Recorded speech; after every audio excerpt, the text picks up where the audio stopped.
I want to clarify some of the terminology I used in the last video. But before I do that, let's just make sure that we understand the mechanism of how arteries can get blocked. So in the last video, we talked about these plaques forming. And if this plaque is unstable, at some point it could rupture. And when it ruptures, this material can start to flow out into the bloodstream. It can start to flow out into the bloodstream. And two things will happen. And I just want to make it a little bit more clear relative to the last video, especially now that I can zoom in on these arteries.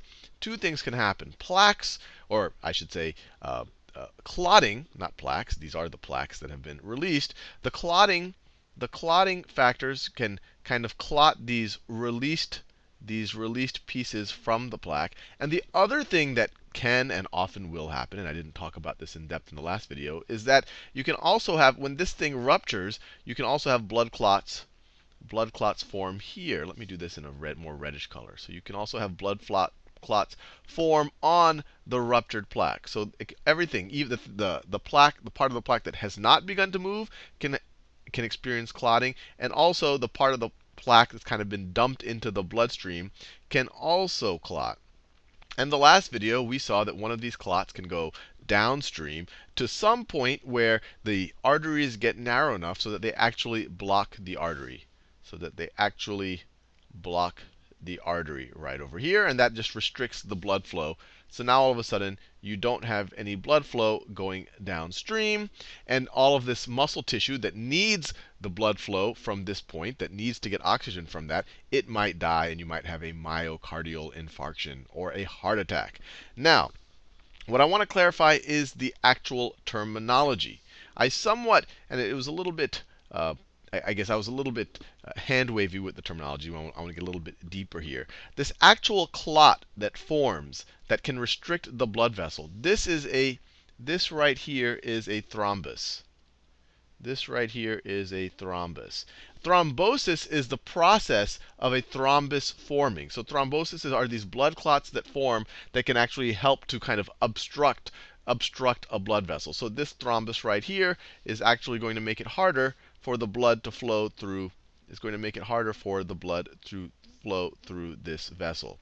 Now, any of these released pieces or chunks in any of these blood vessels that can float around and eventually lodge themselves in and eventually block the blood flow, these are called emboli. Or if I just use them in the singular, one of these is an embolus.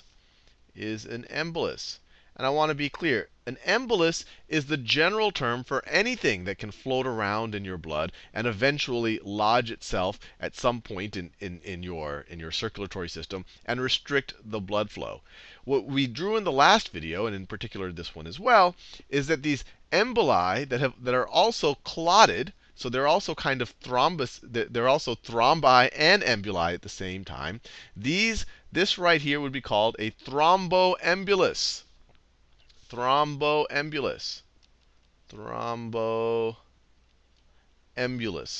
Embolus. These words are strange to say sometimes. So it wouldn't be wrong to call it an embolus, but in particular, when you say it's a thromboembolus, you know that it's kind of this clotted material around this released plaque that can go lodge itself. And in the last video, I called this a thrombosis, but that was really not quite right. The thrombosis is really the formation of the clot that can restrict blood flow. When it actually lodges itself further, when it actually breaks off, becomes an embolus, and lodges itself further off and restricts blood flow, this is called a thromboembolism. Thromboembolism. Let me write this. Thromboembolism.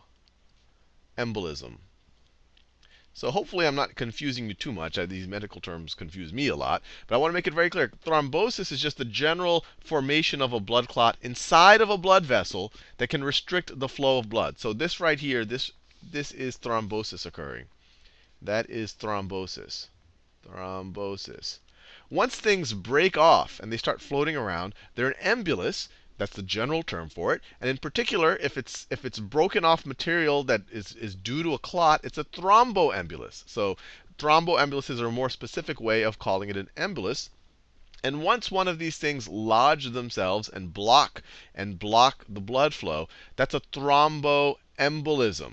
You could also call that an embolism. Just when you say it's thromboembolism, it makes it a little bit more specific to know that it's kind of clotted material. So hopefully that doesn't that clarifies things and doesn't confuse you too much.